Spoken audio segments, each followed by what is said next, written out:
And we're live. And 3, 2. So I had this moment the other day. I was working on my notes for one of the Witcher episodes, and I was really getting into a flow state, writing down ideas and theories. And I like to listen to music when I write, whether it's for the show or a story or whatever. And music really gets me going. It's like you can ride the wave and the energy of the music. And I was just shuffling everything I have downloaded to my phone. And I realized, because I was shuffling through music, it came on one of my favorite Black Sabbath songs. And I actually had the thought, you can't listen to Black Sabbath right now. You'll get too excited. You won't be able to go to sleep. Like I'm 80 years old. Like it's so like when you go to a restaurant and like your 8-year-old can't get Coke because the caffeine will keep him up. Oh dear. Yeah. You know, that's defensible. I was mortified that you were going to talk about how you stumbled upon some Hillary Duff song. That's what I was worried about. So I'm glad, honestly, that it went that direction. Speaking of home births. Oh, hell of a transition. Dear listeners, you're welcome for that one. That was a bounce pass. Thank you. Did y'all see that photo shoot? It was wild. Yeah, that was a lot. Certainly on Instagram. That was a lot for the world to see. Wow, good for what her. What a beautiful dovetail. Because I go above and beyond clearly for the content that we put into this show, I wanted to let everyone know, last week we did establish the rule where I am not supposed to listen to the post-episode interviews, nor am I allowed to watch the post-episode preview for next week. So this week, as I was watching it, we finished up the episode. Great, woohoo, fireworks going off. And then we realized that we can't find the remote, my girlfriend Alexandra and I. And I said, you have to turn it off. You have to find the remote. You have to turn it off. And so she was looking for it, and it's one of those things where it just got eaten by the blanket monster. Like it's in the couch in some other dimension. You cannot find it. And so instead of expose myself to possible spoilers, what I did is I just ran and torpedoed into the bed of the other room and put the blanket around me like it's the Sixth Sense or something. Like that was going to protect me from spoilers. And I did the thing, I shit you not, where it's like a little kid. It's like, la, la, la, la. I did that. So I looked like an absolute idiot for about 3 minutes.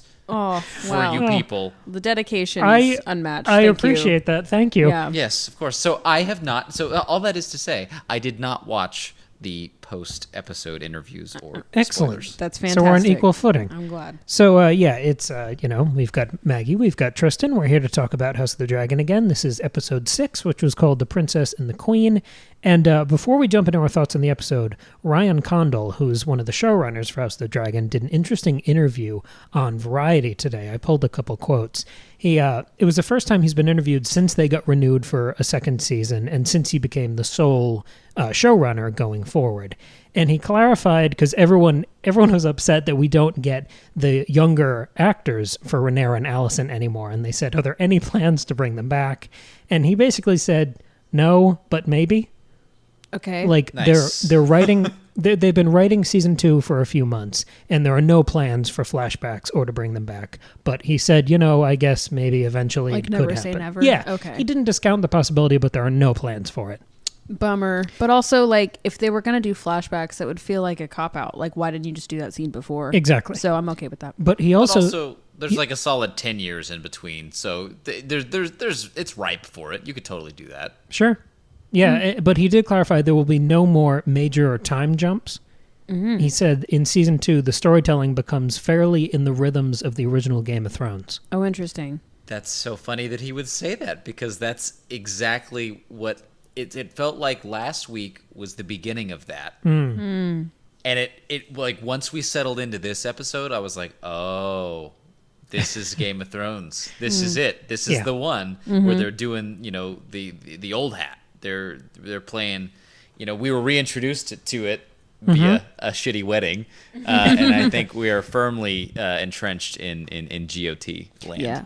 He was being asked about this episode that we're about to jump into, and he was referring to the very start of the episode, which opens with Rhaenyra giving birth, and he referred to that as a way to, quote, begin the story. He didn't say begin the episode. He said begin the story. Right. And later on in the interview, when he's referring to the previous episodes that we've already seen, he referred to them as, quote, 5 stories with the younger cast that gave you context for those characters. So I totally agree, Tristan. I think this is where the show begins for them. That's so funny that he said that verbatim, because we've been talking about it. It felt like they were vignettes. It felt like the episodes that we saw before now were these like snapshots in time that you might see like specifically whenever Rhaenyra and Daemon are on that bridge, right? That feels like something that would be put up in a tapestry or something, some historical event that occurred or something crazy that went down. Same thing with the Green Wedding.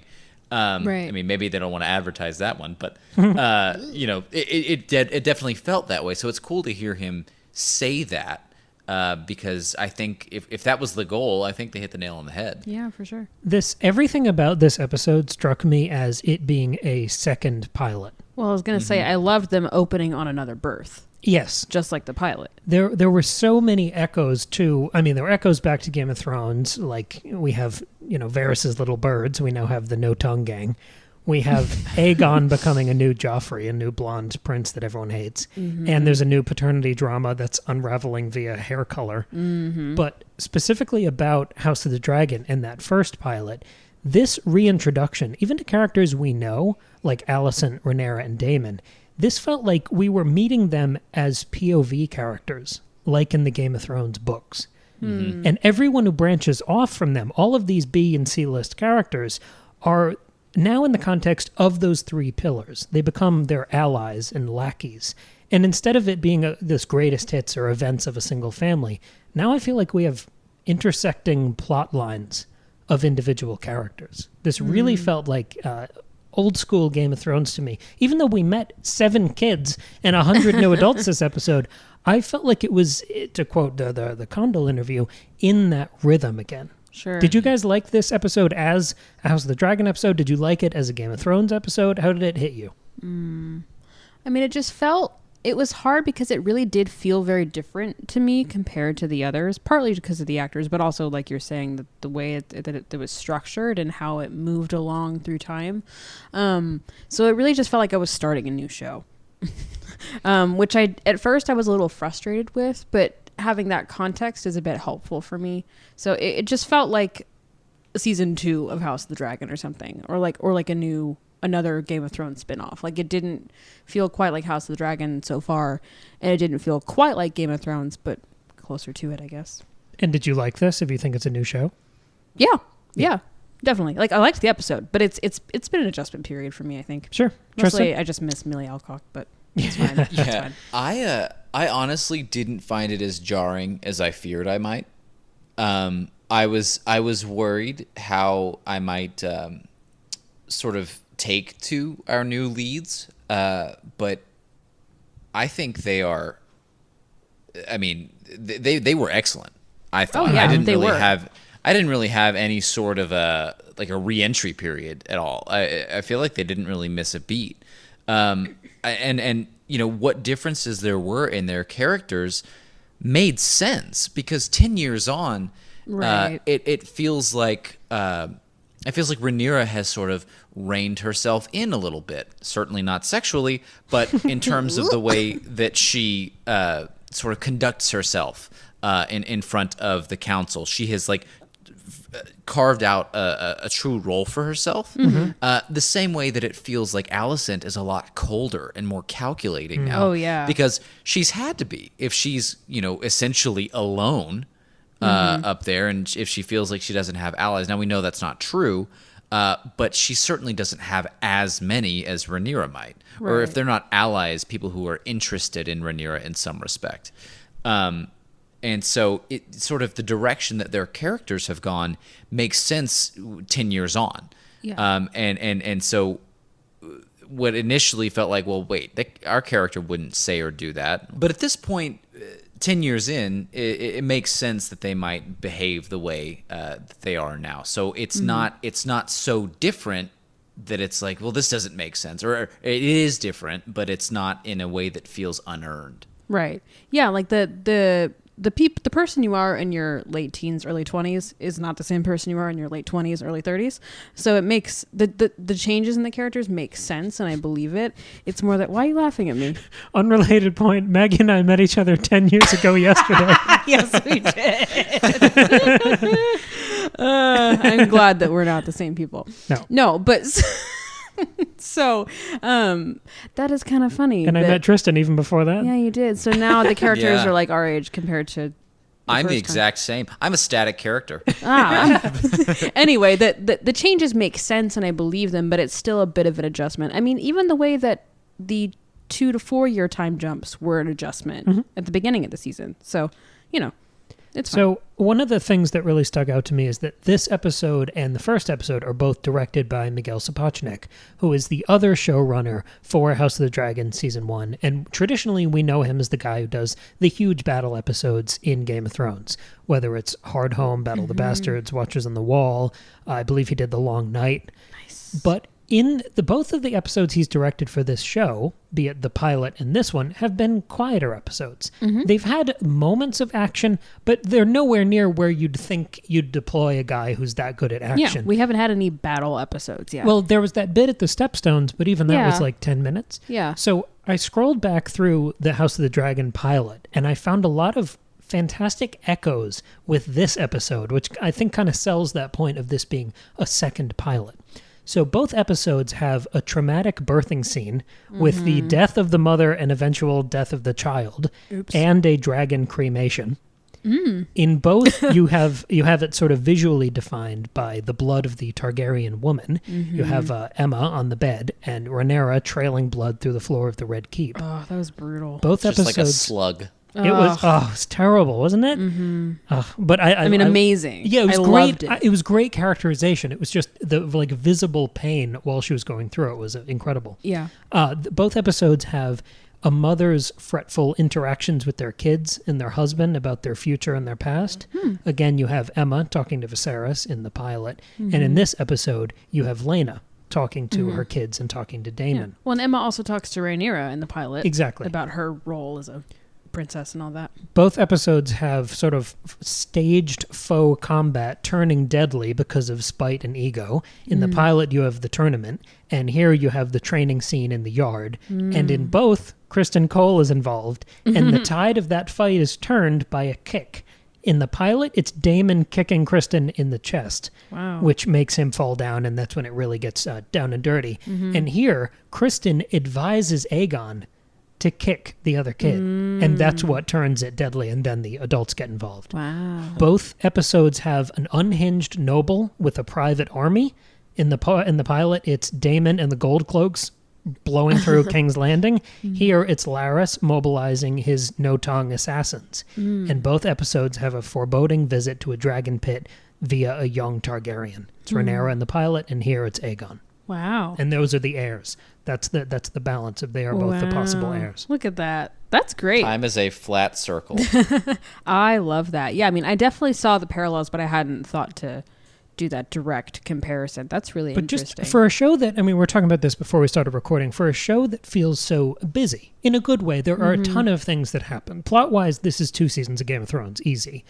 But I never get lost in it. And it still feels so intricately crafted. Yeah. Where they can be this many direct echoes between episodes. It's not just a rush or a blur of events. Well, I think the reason we don't get lost is because we are following way fewer characters. And so you're able to go deeper and do more intricate things with fewer people. And I think that also this cyclical thing, this repetitive thing, feeds into the incestuous nature of the Targaryens. So I think that's really fun because it's like you just keep making a copy of a copy of a copy. Right? And everyone else feels disposable. I know, Tristan, you mentioned sort of the effect of having 2 deaths in the last episode. We have 2 deaths again in this one with Daemon's wife, Laena, and then Rhaenyra's consort, what's his name? Harwin, him dying. Do you feel like you want more from these characters, or are you satisfied with their short arcs? So this is absolutely what I was talking about with the last episode. So previously, the characters that we lost I was like, all right, yeah, they could have done stuff, but like we didn't really get much from them. But you know, it was no huge loss. It was just like, oh, a reminder of this is what happens in Westeros. These characters that we lost today in last night's episode, those hurt. I will say, and God, I said this as it was happening. I was like, oh my God, I don't want to like Harwin. I really like Harwin. I don't want to like Harwin. Like the great dad energy that was on display whenever he was trying to like coach his son into not getting destroyed by the clearly 5 years older Aegon was awesome to see all that and to see him like sort of turn the tide for his son and then sort of defend his honor too when and call Tristan Cole, who is a piece of shit, and honest to God, that heel turn hurts because he is a totally different person post previous episode, or maybe he's not. Maybe that was in him the whole time, but he's been empowered. I kind of think it was there the whole time. Yeah, and it sucks. I hate that. I hate that he's so spiteful too, because he's just mad at Rhaenyra because he ultimately couldn't have his cake and eat it too. Yeah. 10 years ago, like dude, exactly. You had sex one time, like it's okay. It's like just calm down. Now she did claim his virginity, so let's perhaps. Did he though? Because he wasn't. I don't know. She claimed his born again virginity. There you go. Okay, there we go. So just like we are now born again audience members, straight from Rhaenyra at the beginning of this episode. He is a born again white cloak. But so I don't know. It's irritating to see him become what is absolutely a villainous character. One of the few in the show. One of honestly two that I can think of in my mind. We'll get into the other one later.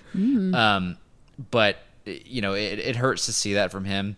But it hurts more to see that his actions directly caused the demise of Harwin, who by all rights seemed to be an actual good guy. Yeah.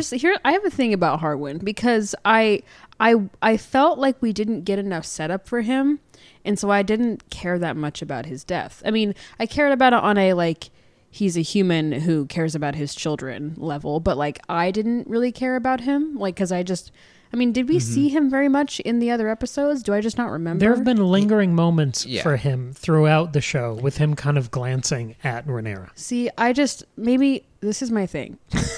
He was just another man with a beard.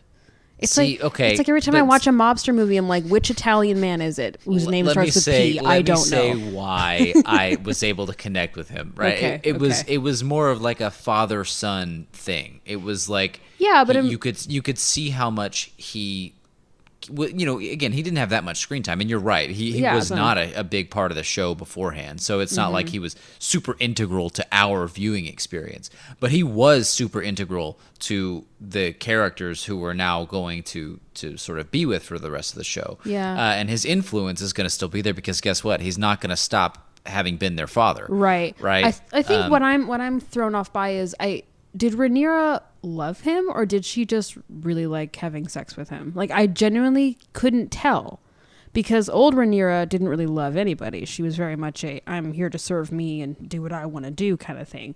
But she talked to him and interacted with him in a very like tender way, so I can't tell what that relationship was, and I don't feel like it was built up enough for me to know how Rhaenyra is supposed to feel about I don't think that you have 3 kids at like the peril of the ultimate treachery and probably being put to death with a person if you don't have some like deeper feeling for them. Sure. For why I feel like this character is a loss. Like I really liked him. He looked like he was going to be a good influence on her kids. And he was diametrically opposed both in what he was wearing. He's armored. It's dark armor. His armor was really cool. It was by cool. the way. And you see that counterimposed upon Tristan Cole's armor, which is white, and it's actually a little dirtier now, but it's still white. If you could see, he was his whatever the underneath parts of his armor, they're looking a little dirtier now, which is a fun metaphor or analogy. Totally. but he was. I wanted to get more from him because you're right. Like there wasn't a lot between he and Rhaenyra to develop that relationship. But whenever he got exiled, right, the rapport that they clearly had with Rhaenyra's about to like cry. She had tears welling up in her eyes. There was definitely something more there. Sure. Yeah, I wanted it to be, I just felt like the relationship she has with Kristen is built up really well. And then when it falls apart, it's that much more like devastating. And so doing this with Harwin was like, okay. So I think there's an interesting kind of trick accomplished by not showing their particular relationship because it almost, the first time we saw him in their dynamic in the beginning of the episode, it was like, oh, so she got a new Kristen Cole.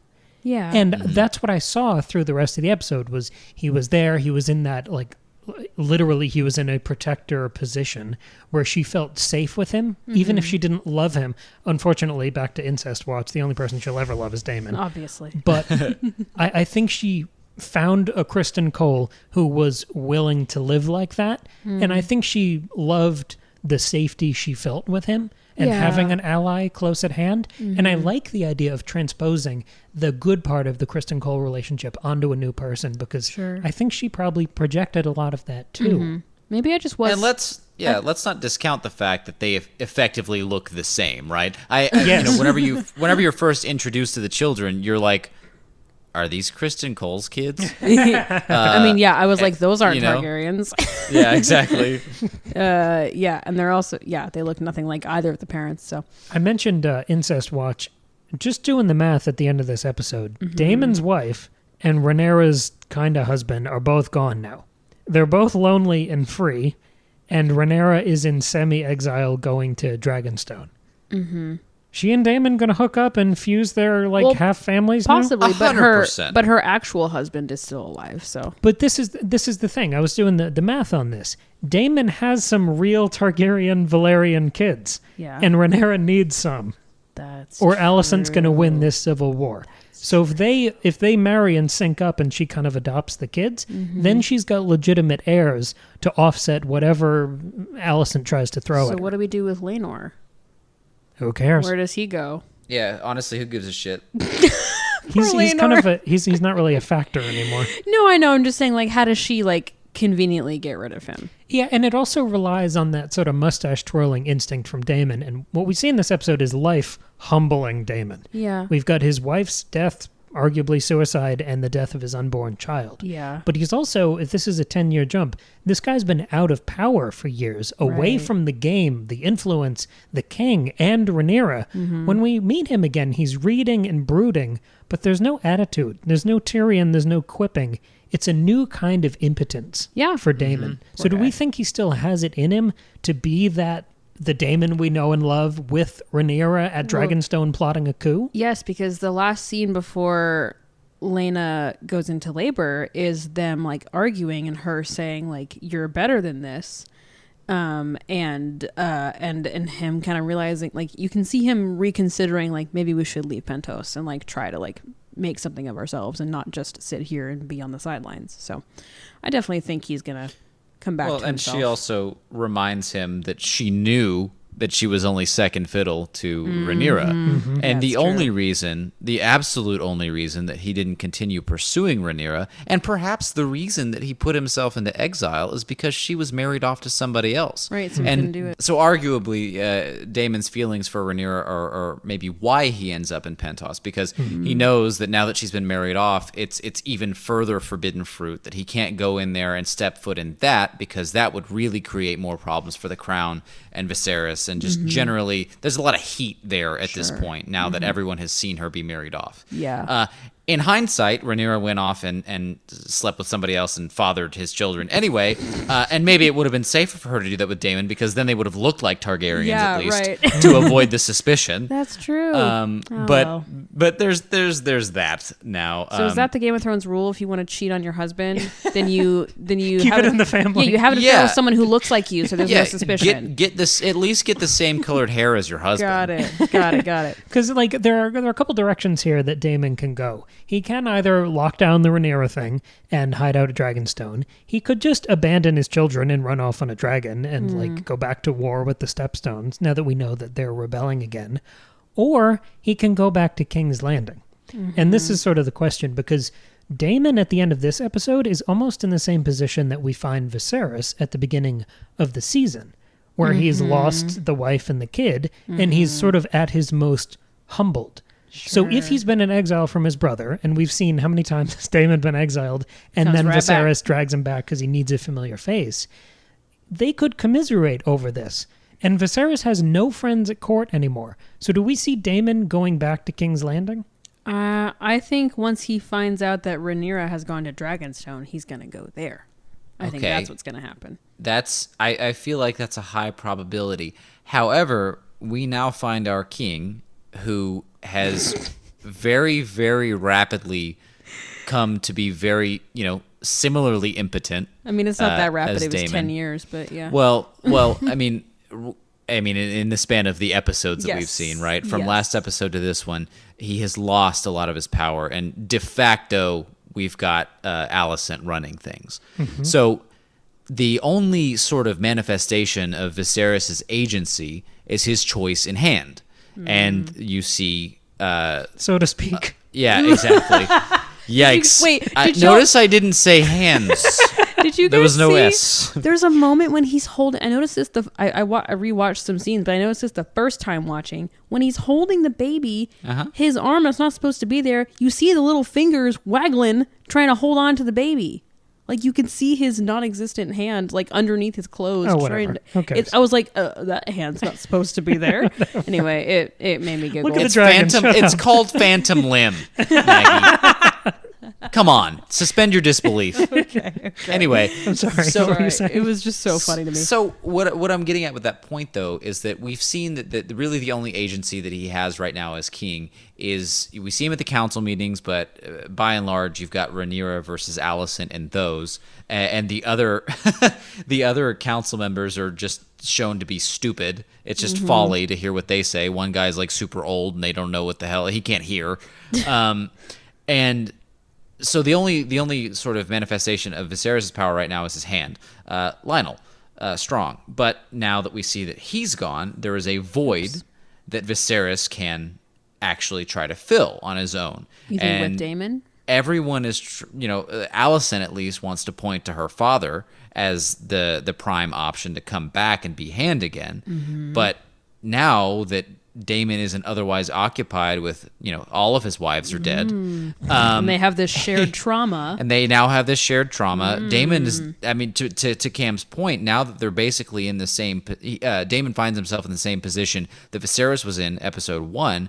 Maybe Daemon goes to Viserys to sort of commiserate, and through that they find that maybe Daemon has aged a little bit. He's matured a little bit. Right. And Viserys wants somebody who he can firmly call his own, not a hand that he cast out 10 years prior, right, perhaps. who he doesn't trust. And that would be fun. we don't know what Otto's been doing in the last 10 years. But he hasn't been working for the king. Right. The other thing about, I don't know if Daemon and Rhaenyra could get together right away is, if they're going to do that, you have to do away with Laenor somehow. If Corlys and Rhaenys, the parents of Laenor and Laena, if both of those kids die, they're like, what did they have in common? Oh, they were both married to Targaryens. They're gonna do something, and that's gonna cause problems, and they probably can't afford to do that. But we know Corlys had an alliance with Daemon at one point. So maybe Daemon being hand if pulls he kills the their Valyrians children, back then in. perhaps not. Well, you have to make it look like he didn't kill him. Yeah, I'm just saying that might be difficult. But he was lusting for war in this episode. Throw him Yes, off to war and let him die there. Exactly. And I feel like that is the easy route to write him off, because it's clear that he's not set up to do something, or at least at this point in time, it doesn't look like Laenor is set up to do something super important. He's just sort of doing his thing and reaping the benefits that were supposed to belong to both Rhaenyra and he, but not having to face repercussions because he can't get pregnant and he can't get another guy pregnant. Yep. So, should we talk about all the birth and stuff? I've got a lot to say about just before birth. that, while we were talking about Viserys, I wanted to Sure. zero in on this idea of isolation, because I felt that through every storyline in this episode. Yes. Alicent complains about being alone at court, She's talking to Larys, and she says, at least someone would be on my side here. Mm-hmm. Rhaenyra leaves King's Landing because she doesn't have any allies, and she's just being attacked, and, the rumors that are true. And that last scene we get of old man Viserys, when he's crying with his dead wife Emma's ring, because Rhaenyra has just left King's Landing, and now he has no original family members left. That was, like, heartbreaking, true isolation. Yeah. And I loved the way that warped these characters, because we saw vulnerability and humanity in Viserys breaking down. I thought there was some real vulnerability in Rhaenyra's olive branch to Alicent. I know she was politicking a little bit, but I feel like the reference to their past was sincere. And that touch of desperation in the Alicent-Larys relationship, like, she was genuinely horrified when he killed those people. Yeah. So, I mean, stupidly so. Like, what did you expect? But yeah, right. And if we're trying to read between the lines of what happened in these 10 years, I think it's the absolute atomization of these three main characters. Yeah. No, that's a good point. Like, there's no alliance anymore. They're all just doing their own thing, and they're just completely isolated from each other. Absolutely. We have set them firmly on three separate paths at this point in time. Or all of our main characters from the previous essentially series episode. Yeah. Well, and now Daemon's isolated all off on their own. Yeah, now Daemon's isolated too because his wife is gone, and so like what you said at the beginning of the episode, Cam, where we're back to Game of Thrones where we have these POV characters. They're also isolated, so that is making a lot of sense. Like it's but also different paths. They're not really on their own. Like they feel that way, but they have all already started amassing sort of allies, right? Let's count them off. I feel like it is pretty clear to me that Alicent has the strongest allies right now. Despite feeling like she doesn't. Yeah. She's got Tristan, she's got Larys, she's got pretty much the entire castle because everyone knows that she's been running things. Right. And she's got Viserys still. Yeah, Like, she's got Viserys. They're not happy. And she's got Old Town. She's got a lot of things going for her. Rhaenyra has Laenor, ostensibly, because of their understanding between one another. She had Harwin. Rip. But she's got the 3 kids now and a bunch of dragons. Yes. And now she's got Dragonstone and probably Daemon. Yeah, we can probably assume. And if we're gathering these new POV characters, it feels like we're setting up for another inciting incident. I feel like that has to be Viserys' death. That's going to be the shot heard round the world that will induce this succession-based civil war. I asked this question on the Instagram. We did some fun polls today. And the question was... where can people find our Instagram? Second Breakfast Pod. That's where they can find us everywhere. Wow, amazing. I asked, how will Viserys die? And it was fun because these polls changed a lot during the day. Usually there's, pretty much the first person who votes. That's, for some reason, always the way it goes. These warbled throughout the day. And 58% of people said natural causes or old age. And then only 42% said murder. Do we think it's going to be natural causes at this point? That it's been stretched out through the time jump, through all of these episodes? I mean, look at him. Like, does it matter? Unless he's at this killed point? at the beginning of next episode, he's gonna die. But does it matter for that Rhaenyra Alicent civil war how Viserys dies, or does he just have to get out of the way? It matters because if it comes out that either side is the cause of the death, and that's just fodder for the other ones to be like, they wrongfully kill the king. Now, I don't think that that's going to happen. I think that he's going to die. He's been dying since episode 1. Yeah. And that was like 18 years ago. Yeah, it's not going to go well. I think it seems weird for them to set up all this medical stuff only for him not to die that way. But also Game of Thrones likes to twist things. Who has motive? This was sort of my other question. Because you could argue, he's exiled Daemon, he's exiled Otto, Rhaenyra exiled herself, but still resents him for all the stuff with her mother and marrying Alicent. Yeah. Alicent resents him for the Aegon snub. Like, do you see any clear candidates for who could kill him? The rats. The rats. Seriously. Well, I don't think Alicent would, because if she does, then she's in a precarious situation because Rhaenyra is still the heir. And so I don't think Alicent would do that. I think if Alicent's going to kill anybody, it's Rhaenyra and her kids. But I could see Rhaenyra doing it. She's pretty brutal, but I think something has to happen before she makes that decision. Nothing big enough, I think, has happened for her to be like, yeah, I'm gonna kill my father. And I don't think Daemon would. At this point, he doesn't. He's over the exile. Like, he's gonna come back anyway. We like, also know that there's rapport between the two of them. Daemon doesn't actually hate Viserys. Right? Yeah. So, Well, this was one of the other questions. what if Otto does it to exact revenge? But that's why I threw his name out earlier. 10 years later. But that would be quite a way to come back into the picture and solidify Alicent's position, because he was the one who gave her that dire warning as he left on horseback in the rain. True. But if Otto does it, I want that to be a thing where we don't find out it's him for like 3 seasons. Yes, like the Queen of Thorns. I mean, yeah, I was going to say like tell Rhaenyra it was me. Yeah, exactly. Yeah. But that's one of the questions I asked the audience was, what does Daemon want? Is the Iron Throne or Rhaenyra? Because you said you were saying you don't think Daemon just wants that. 73% of our audience said he just wants Rhaenyra. Only 27 said the Iron Throne. Do we agree with that? I mean, it's fun. It's more fun to think that he just wants Rhaenyra, but it's probably the Iron Throne. And also, if he gets the Iron Throne, then he gets both. Whose side are you on? We kind of missed the forest for the trees here. Alicent or Rhaenyra, going into the civil war that will presumably start when Viserys dies? That's so tough, because my initial inclination was to be like Team Rhaenyra all the way, because because Millie Alcock did such a good job, and we got to see such cool things from Rhaenyra. We didn't honestly get to see a lot of Alicent's, we didn't get to see a lot of her quote unquote works, right? We got to see the impact that all of the intrigue in the court was having on her, and how she sort of had to mature into that role throughout the first 5 episodes. And we've seen the outcome of that maturation, and like how savvy she is now in dealing with those court situations.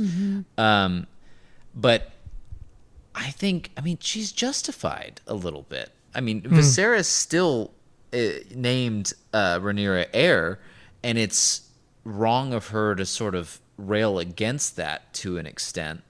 But also, Rhaenyra has literally sired children, or has had children with not her husband, which was the whole reason why that marriage was done anyway. It was so that Corlys could be satisfied by having someone who is his bloodline on the throne. So what her actions are actively going to throw the realm into disarray, aside from the fact that she's just going to be a woman on the throne. So like in terms of the stability of the entire thing, it makes sense for Alicent to be pushing as hard as she does. And then when you throw in the mother angle, where she doesn't want her kids to be killed, right. There's it's a lot less one-sided than I thought it was going to be. Still, hashtag Team Rhaenyra. Yeah, I mean, Rhaenyra is, like, as much as Alicent's plight and motives make sense, she's a well-written character, like, I understand, yada, yada, yada. Rhaenyra is just way cooler. Like, I want to see her succeed. Like, I care about her more. I'm more invested in her. Yeah. Like, I understand Alicent, and Alicent is a better person. I mean, she's still skeevy and conniving, and has gotten worse over time, but that's the circumstance she's in. And doesn't she say something like, I just want goodness and honor to prevail? Doesn't she say something like that? Yeah, when she's talking to Kristen. Yeah, so like, good for her, but Rhaenyra. At least, God, I mean, they're both doing and have done really shitty stuff. This feels... Sorry, go ahead. Like, the prime example of how petty all this stuff is literally immediately post-birth summoning her.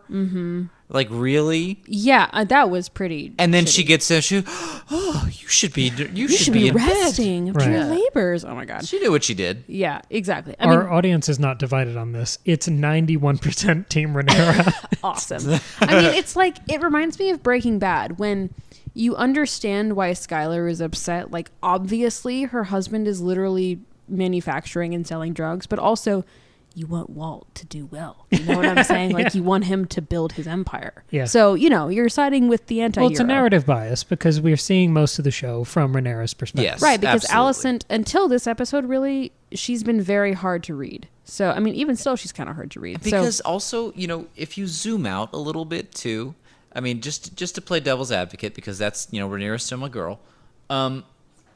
She, the ideals, like one of the biggest pain points of the initial part of the series was when Viserys allowed her to go find somebody that the idea was that she would go find somebody that she actually loved and would go marry them. Yeah. That was sort of Viserys' doing. And arguably that's the impetus for the rest of the show, is she was incepted with that idea, and now she thinks she can just go and do that. She thinks she can do both things. She thinks she can have, an official marriage, and she can go be with somebody that she actually wants to be with. So arguably all of this is Viserys' fault. But come on, dude. But so when we see that and we sympathize with her, we're like, wow, she really should be able to do those things. What does she do the moment that the chips are down? She auctions off one of her kids to go be married to Alicent. Interesting. To sort of fix this political divide that will only help Rhaenyra's claim to the throne. I was going to say, do you guys think that was... I don't think that was a genuine... There's some other game there. I don't know what it is. I think it was genuine. I think it was genuine. I think it really did feel like it made sense to go and do that. It was the smart political move, but if it was her, she would never have suggested that. She would never have suggested that for herself, right? So it makes sense, and I do think that she wants to bury the hatchet with Alicent, but I think it's hypocritical of her to go and do that, and I think it shows a lot more about her character, because if you really zoom out about all of this, I mean, she is causing all of these problems about succession in the realm. Just her sticking to her claim that her father said that she's going to be queen, so she's going to be queen, and sort of actively bucking the system, saying, no, I know that it's supposed to be a guy, but I'm going to do it anyway, and not listening to other advice. I'm not saying that she shouldn't be queen, but like her actions aren't actively making things worse, especially when you go and you have kids. In defiance of the one political marriage that was sort of validating the entire situation. But we root for her because we're like, she should get to do what she wants to do. Well, when she's put in that situation, she's doing exactly what Viserys was going to do. So we know she's smart, but she's selfish. It seems like you both think Alicent is the better mother. Well, undoubtedly. I mean, yeah. Neither of them are great mothers, but yeah, sure. I mean, that's pretty much what it is. Yeah, and that's an interesting point, to find sympathy in her character. I mean, yeah, because Rhaenyra is not a nurturing, loving mother. She's an uncle lover. Oh, no. Exactly. Speaking of mothers, I'd like to talk about birth, if that's okay. I've just been really excited. Strong transition. Good segue, not Hillary Duff level. No, I will never top the Hillary Duff segue. I am listener. That was not planned. That was off the cuff. That was an organic. You heard it here first. Maggie will never top Hillary Duff. That's right. She's beautiful. Okay, still beautiful. She, even with all. I saw so much of the home birth, and she's still gorgeous. Oh, no. It was just a lot to share, but she's gorgeous. Okay, so I have to recover from the home birth. I should preface this by saying I myself have never given birth. However, I have a womb, so there's that.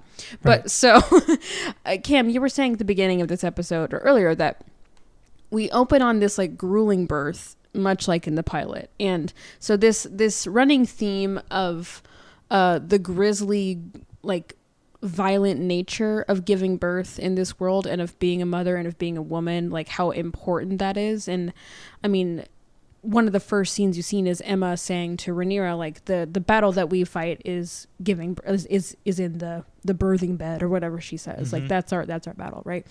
And I just loved how, because I feel like often when you watch like a period drama or a fantasy show or whatever, you see a woman giving birth and it's never like happy and flowery and fun. It's always like screaming and crying and sweating, and often a woman dies. But you just like, okay, like that's just like part of it and you move on. But there was so much I don't know, there was just so much emphasis placed on it here, like both with two different women. So like obviously you have Rhaenyra, like the opening scene is this long shot, like long close-up shot of Rhaenyra giving birth, and you're not seeing like the grisly, gory, like you're seeing her face and how like sweaty and how much effort it is, and how like the actual agony of it and the exhaustion of it, you know, coupled with Laenor being like, was it terribly painful? And Viserys being like, I do hope the labor was easy. And Rhaenyra is just like, are you kidding me? She's bleeding on the floor. Right? She's literally, you see her past the afterbirth, which no one ever shows because that's gross and no one wants to think about While that. she's already halfway dressed. Seriously. Insane. And you see her the dripping blood as she walks down the hall, and like the agony of going up the stairs, like showcasing how, and like it seems like that was a pretty like standard birth. Like there were no problems, the baby wasn't breached, there was no like, she just had a baby pretty normally, and it was absolutely brutal. I'll point out a difference. She was like upright. Yeah. She wasn't She was laying like sitting down. up. She did not to contrast it with Emma's birth. She also was in a stronger position than was Laena. Yes. So, you know, she and you know, what's the difference in those three births? She actually got it done, right? And I know that that's not really like biologically on her, but in like in the lore that this show is setting up, right? If that's their battleground, she's emerged victorious, not once, but 3 times. Yeah. Right. I will go ahead. And I think that starting this episode, choosing to start this off with her really hard fought and hard won birth, really sort of served to show several different things, but chief among them, I think, is how difficult she kind of has it right now, and how much of a face she has to put on and a show she has to put on to sort of continue to validate her own position in this castle, because it's very clear that 10 years on, Alicent has seized a lot of power for herself. Right. So in order to sort of compete with that at all, she literally has to get up 5 seconds after giving birth and walk a quarter mile upstairs uphill in a dress bleeding out to go have quippy banter with Alicent. Absolutely insane. I know. Yeah. So it's like she's not going to be like lying back in a bed, like letting things happen to her. She's like more actively participating. I'll also say, like, I like that we've seen 3 births in this show so far, and every woman's been in a different position. The like typical view we have of a woman giving birth is when she's laying on her back with her feet up. That actually is not a very natural way to give birth. Apparently it's like much more natural to be like squatting, or actually kind of like how Rhaenyra was. We just like, because of like the French monarchy and the way that like people would like literally watch like the new kings be born and shit, and it was like put on display like in this beautiful bed and all this weird stuff. Yeah, so like that became the way that people give birth, but it's actually that's horrifying. Apparently much more natural to like be squatting or like almost standing. Squatty potty. I mean, it makes sense. Would you poop laying down? That's what I'm saying. Squatty potty. Like seriously. And so it's y'all don't poop laying down? Oh, I didn't realize. But so it's interesting. No, it's not weird. Right. So it's I'm appreciating how not like the choices that they're making here are not just telling us about the characters, but they're also like being very true to actual biology. Right. Like with the afterbirth, with all the blood, with how gross and not romantic it is. And then you have, you know, Laena's labor experience where it mirrors Emma's, where the baby is breached and she's not able to give birth vaginally, and so they're like, well, what do? I guess we have to do a cesarean, but that's not the language they have, and also you don't survive a cesarean in Westeros. But also, to Tristan's point about this being sort of a legacy show about, you know, strong women who have to survive childbirth and keep fighting immediately, that she has to go into this next sort of battle with Alicent immediately. So she's doing both things. She's doing like the female battle of like being a mother and having to give birth and producing heirs and doing all that, and also the kingly thing of like doing the political stuff as well. But it also means that any sort of family history, this House of the Dragon history, is a story about women who survive Seriously. childbirth and all of the accompanying battles and politics that survive it. And her being the first one, Rhaenyra being the first one who survives that battle and moves right into the next phase of the war, her dragging that line of blood through the Red Keep, that's the opening of this show. Exactly. That's what the opening credits is, with the blood, all the blood leaking through the Red Keep. I mean, that's Rhaenyra. She's drawing the next line in that chart more than any Absolutely. family history. I thought that was an incredible way to bring the beginning of the show, like to contextualize it within this world.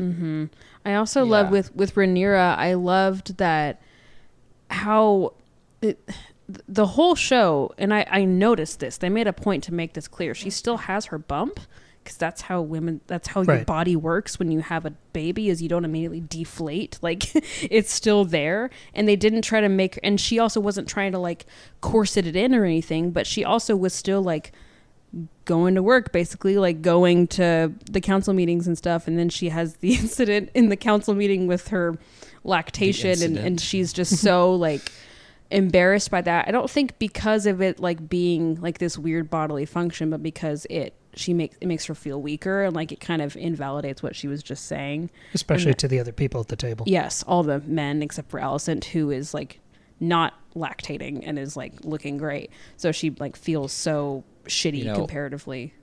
I know a lot of people were probably distracted by the lactation. My eyes were on the prize. I don't know if you guys saw this. I did. But this Marbles? was a beautiful return of the marbles with our queen, Rhaenyra, actively playing with one for the entire time. She The was. only one, I might add, that is pitch black. Yes. I did notice that. I don't know what it means. I don't know what it means. I won't say anything.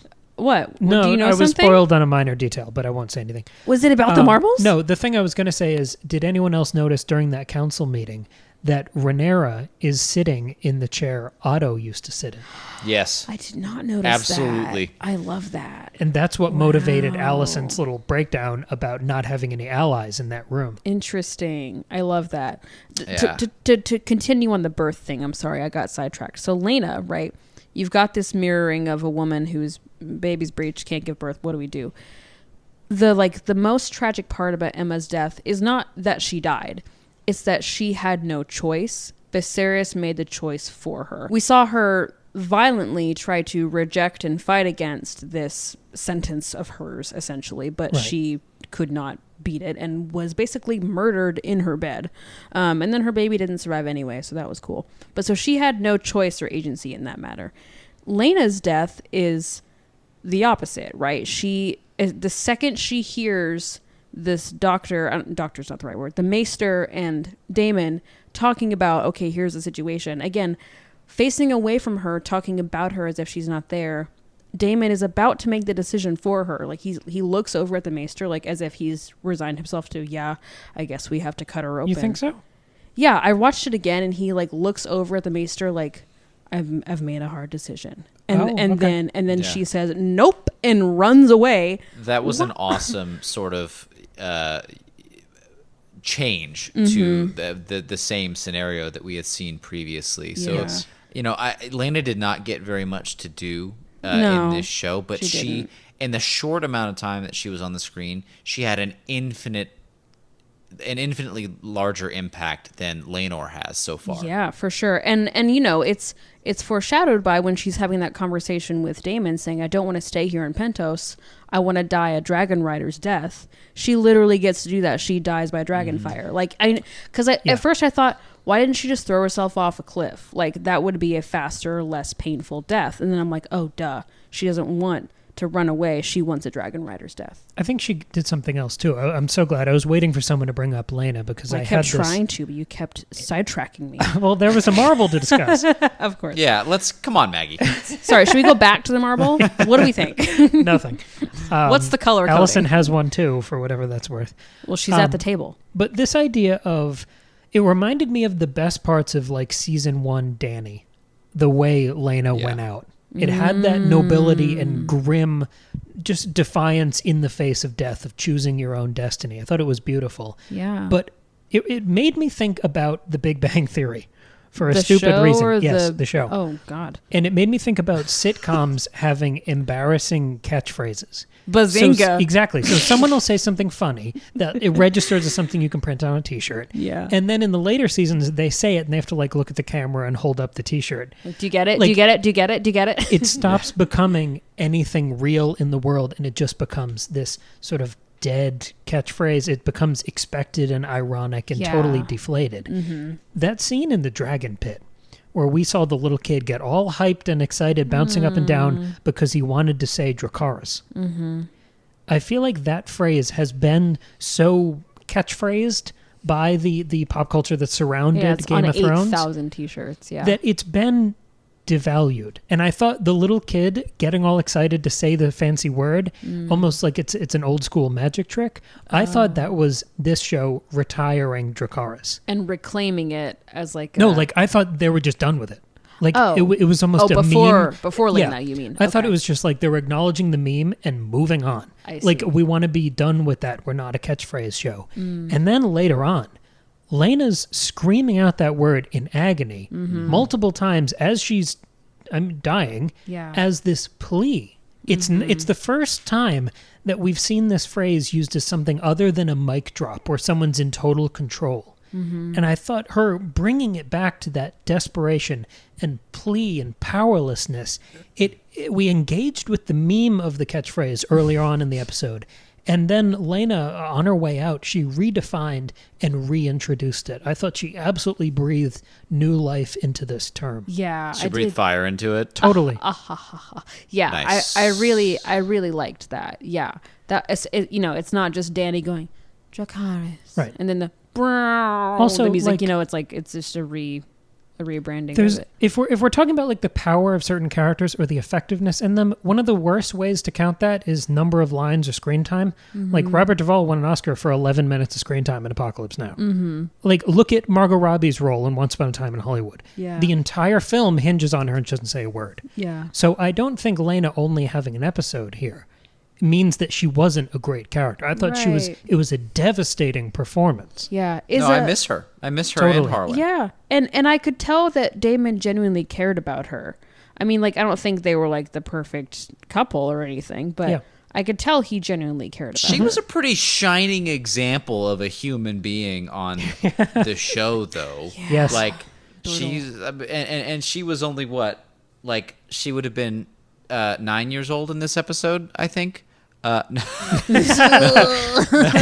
She's just learning how to read. Yeah. So the training wheels just came off. Really sad that she had to go out so soon. But no, like I agree. Like I think she had a very impactful time here, and I am gonna miss her influence. And I feel like her influence helped balance Daemon out a little bit. Maybe it sort of made him complacent in a way because he had something so stable there with him. Sure. But he's not going to find something to replace that level of, wisdom and feeling and affection. Right, because Rhaenyra is only going to like make his crazy more crazy. Exactly. But you know what I will are gonna say? be a further example of that. As much as it sucks what happened to Laena, I am glad that she didn't have to be a child bride. So there is that. Sure. A happy ending. A happy ending for her. Thanks, Right, Maggie. Everybody wins. Okay. So I've got one more thing. I don't know if anyone else has anything else. Just one thing about Okay. Dracarys. I think the juxtaposition of different ways that we saw it said also taught us a lot about dragons. We learned that adolescent dragons, just like adolescent kids, they may or may not listen as well, or at least until they imprint on whoever their owner is going to be, like a little duckling or whatever. They can also not obey, right? There was this whole thing about, I guess it was Viserys trying to get his dragon to breathe fire. He ultimately did it, but he was trying to command him initially, and he was a little scared by it, and he didn't want to do it. He ultimately got him to do it, but then that was just because he was untrained and didn't know how to listen. versus Vhagar, Laena's dragon, not doing it because they knew what it meant. That dragon knew what it would mean to cast Dracarys, at her owner. And so you get to see like an emotional range there too. Like they know what they're doing. We already kind of knew from Drogon in Game of Thrones with his his extreme sense of irony in melting the Iron Throne. That spoilers. That they are intelligent in some way, right? But we got to see that emotional intelligence here too. Yeah. Also now we get to see a dragon for one of her twins, so that's fun. That is true. Is Vhagar? He's like a historically special dragon, right? Laena's dragon? Yeah. Yeah, she mentioned he was the largest one. No, but next there's like to Balerion. Didn't he? Right. The Black Dread. Hasn't he been around for like forever or Super something? old. Like, Super didn't he old. do something with the Aegon the Conqueror? Also, it's a whoever? girl. Vhagar's a girl. Oh, good for her. We love a queen. I think Vhagar was one of the dragons ridden by one of the wives of the original Aegon. Okay. See, that's cool. That's really cool. Because the dragon looked like old as shit and like not good. It was weird to see like a wrinkly dragon. Yeah, I was like, yeah. wow. Viserys? Yeah. Ooh. Can I just say, I love the noises that the dragons make. They're so cool. Like, I can't even describe the like weird reptilian bird-like sounds that these creatures make, but it's really impressive. Like, I want to say sound design, but it's really creature design. Like, I really appreciate that. I imagine they're different because it's not just a lion roar. Like, it feels reptilian and otherworldly and eerie. I really like it. That's all I have to say about that. Okay, cool. Well, then dragons tweeted. Like chirped. Yeah. Unfortunately, we have to end with what? Another unexpected installment of Macbeth Watch. I thought we were done, and we weren't. So I Googled it. No. What about Faustus Watch? No, we're not even there yet. Unfortunately, we have more Macbeth. So I Googled it just to see if there was anything left. I wanted to know exactly in the next scene of what happened from last time we talked about Macbeth, because we did say there was a little bit left in the end of Act 4 and Act 5, and I wanted to see if there were any overtures that echoed through this episode. So I was you mean expecting the next scene after seeing Banquo's ghosts? Yes. Okay. I wanted to see if there was anything left in the rest of Macbeth that maybe I could stretch into something that didn't make sense and you guys would kind of tolerate it for 5 minutes.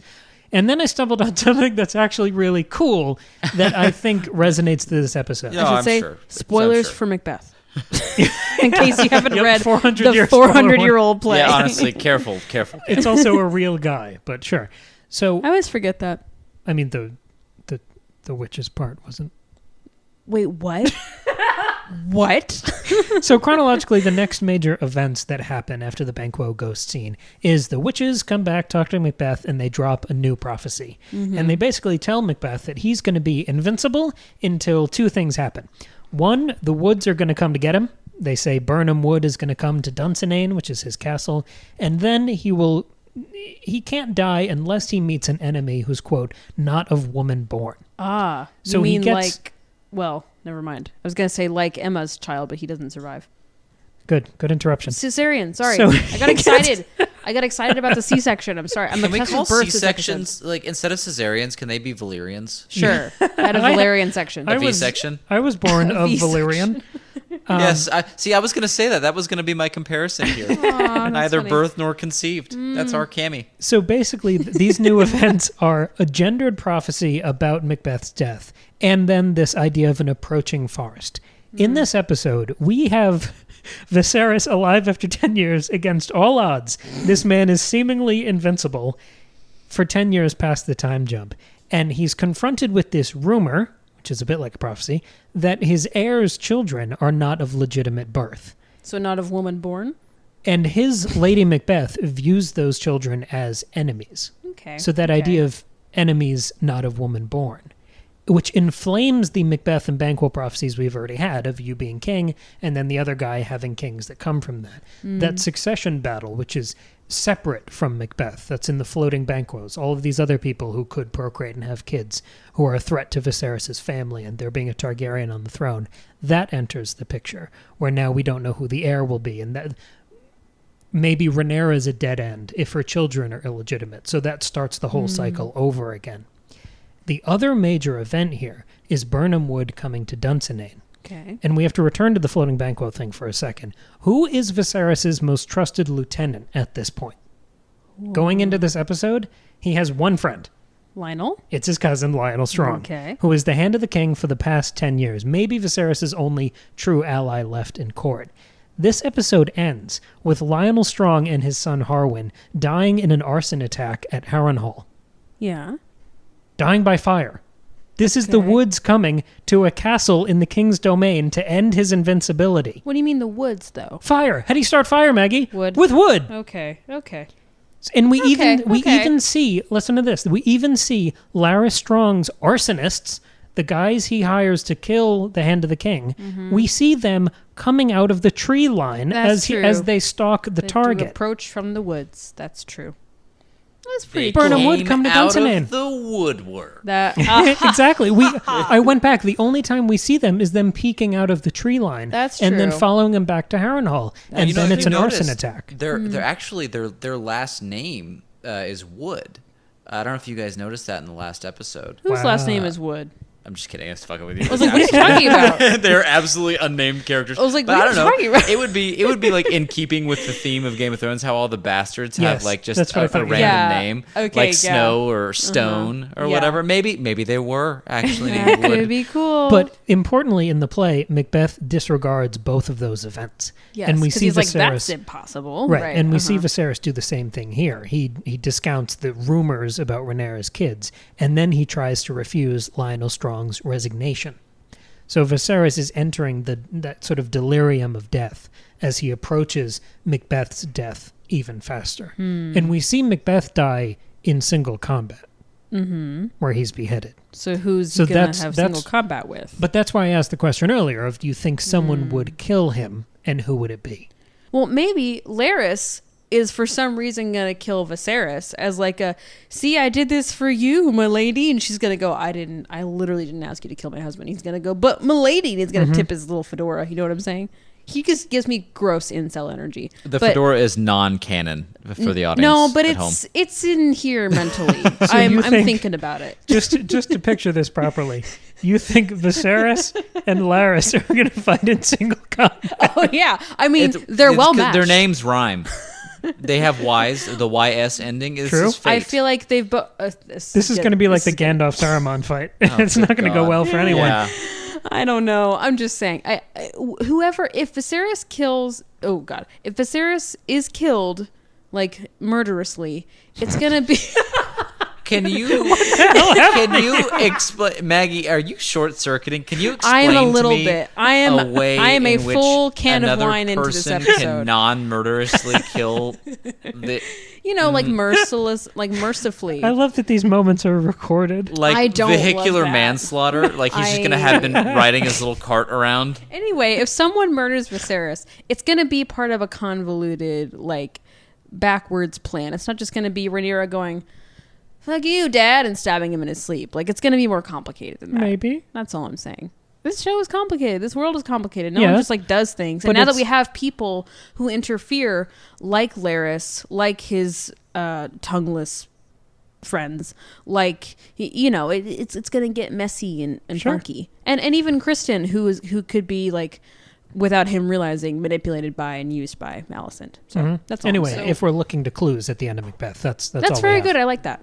That's awesome. Sorry we like sort of butchered it there at the end. Let's blame But Maggie. It's That's a cool. fine. I'll accept it's, that. It's definitely a cool observation, and I'm definitely curious to see if the parallels continue up to Viserys' inevitable end, and if that's where they'll like sort of abandon those references and sort of callbacks to Macbeth. And then they'll move to, like, what? Well, I don't Taming know. of the 'cause- Shrew. Romeo and Juliet. But, like, there are major elements that just aren't here at all. There are no witches. No, right. There's like the only magic there is the dragons. Yeah. But I don't know if we'll get... I mean, look at Game of Thrones, how it developed over the course of the show. You get more into religion and prophecy with like Melisandre. Mm-hmm. And you could argue she's sort of occupying that witch role. Oh, sure. Later on She's the closest thing to a witch the show has. She's resurrecting people. Yeah. We might get some of that later on. I hope maybe so. we'll That would play be with fun. those other elements of the story. Yeah, I don't that know. would be cool, especially because like we've only gotten the slightest hints about religion. Right. And we know it's much stronger in this era. Right. So I'd like to see more of that stuff. Cool. Yeah. All right. Also, we I know we're pretty much done, but there was so much going on in this episode I that know. there was no way to touch on everything. But I did want to shout out the brewing tensions between the respective the new kids on Alicent's sides and on Rhaenyra's side. Specifically, like whenever they were. I mean, we got to see kind of a lot of them, honestly, a lot of little things between going down to the dragon pits.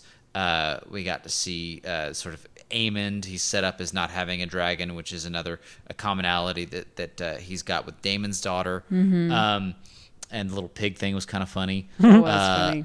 But the way that they're dressed, right? All of Rhaenyra's kids are wearing black and red, and all of Alicent's kids are wearing green. They're sort of setting up this schism visually here as well. Again, along with the opposite clothing colors chosen by Harwin and Kristen Cole. Right. They oppose each other every time. And we haven't really talked a lot about Aegon and his sort of introduction. Like, that was definitely... He sits somewhere in between Joffrey and Daemon right now. Right, right. I liked the contrast. Contrasting him with Tommen with the window. Yes, yeah. Also, HBO loves to put their weird characters in front of a window. That's all I'm going to say. Yeah, there's a scene just like that with a character in Succession. Oh yes, I've seen that. Okay, good. Oh my Yeah, god, I Roman. was wondering. I was like, wondering Roman? exactly. I was like, I've seen this before. It was Roman. I forgot. In a dream. Yeah, but then just Alicent walking in, not at all phased. I was like, good for you. Yeah. But yeah, interesting kid. He's a turd. Yeah, he is. I mean, of course he is. He also makes me more Team Rhaenyra. Well, exactly. Yes, absolutely. Because he'll be a fucking tyrant. Well, right, and because Rhaenyra's kids are in no way inbred. That's true. You know, I mean, neither, healthier genes. I mean, Alicent's maybe, but like, I don't know. I feel like the Hightowers are probably connected 3 cousins back or something. They probably have political marriages like most people. Exactly. Not just to cousins. Right. So yeah, exactly. It's also, I like that it's intentionally confusing because, you know, Alicent has dark hair, but Rhaenyra's kids have dark hair and Alicent's kids have the blonde hair. Interesting. So like I'm watching this and I know whose kids are whose, but I'm also like, oh, okay, whoa. Which kid is which? Right. You know, and so I like that confusion is there. I think that makes sense with the confusion of who's the successor to this throne. I saw somewhere today that the stretch of time in the Targaryen history that this show is going to cover, this whole Targaryen civil war, is roughly 30 years, and I think that's the target for the show. Cool. So if you add up all the little time jumps through the first, even before this big 10-year jump, it probably adds up to 8 or 10 years, and then we skipped another 10 years. So I really think we're going to follow this more carefully for the next season or so with the kids at this age, maybe aging up little by little until they enter the mid-20s. But do we think eventually we're going to get another sizable time jump where like Alicent, Rhaenyra, Daemon, they become the extremely old characters and we just follow eventually the conflict of the kids? I hope not. I only want to follow Rhaenyra. I mean, I think they might have to recast some of the kids because you can't look 9. You only look 9 for a little while, and then you start. You know what I'm saying? Because I noticed in the IMDb listing for the cast that some of them were listed as like young, whatever their name was, which is exactly how Millie Alcock was listed, for example. So they're gonna recast some of the kids, Right. but I don't think. I mean, I think 6 episodes in, you're not gonna do a major shift of your main characters again. But they're not. I'm saying they might blossom into becoming main characters. Like, I could see Aegon becoming a lead character in, say, season 3. But I don't see him replacing Rhaenyra. No. I mean, will we Sorry. get a much older version of Aegon? Will we get a big recasting of some of those younger characters like Aegon? I thought you were saying Rhaenyra and Alicent would just get old and become irrelevant. I was confused. Well, maybe. I mean, that Viserys makeup, I don't know if that works as well on women. They're not going to get that old. They're going to kill each other. Gross. He does. He's also not that old. He's just Sick. Yeah. Yeah. Because, like Rhaenyra is not that young. I thought it looked kind of cute. Or not that old, so yeah. So the last poll that we threw out there, this might be a good way to wrap up. I asked the audience, do we like the new actors playing Rhaenyra and Alicent? And this one changed a lot through the day, and ultimately 58% of people said yes, 33% said it's too early to tell, and 8% said no. Wow. What do you guys think? I mean, yeah, they're great, but also I'm not quite used to them yet. I was really impressed. Yeah, Yeah. I mean they're really, really good, but it's hard it's unfair because I miss the other ones, but not because they're not doing a good job. I think it's a testament to the job that they're doing that only 8% didn't like the switch. For sure, yeah, because that's a hard thing to sell. Yeah. Imagine losing any of the actors in Game of Thrones. Yeah, Yeah. imagine being like, oh, Joffrey is now this other guy. Those are impossible shoes to fill. Oh, Arya, she's Right. a noob. Yeah, that would be insane. So Yeah, I agree, because they felt true to the original spirit of the characters we gotten to know, but they also, and I think Tristan, you mentioned this earlier, they felt like believable evolutions of the characters through this chasm of 10 years.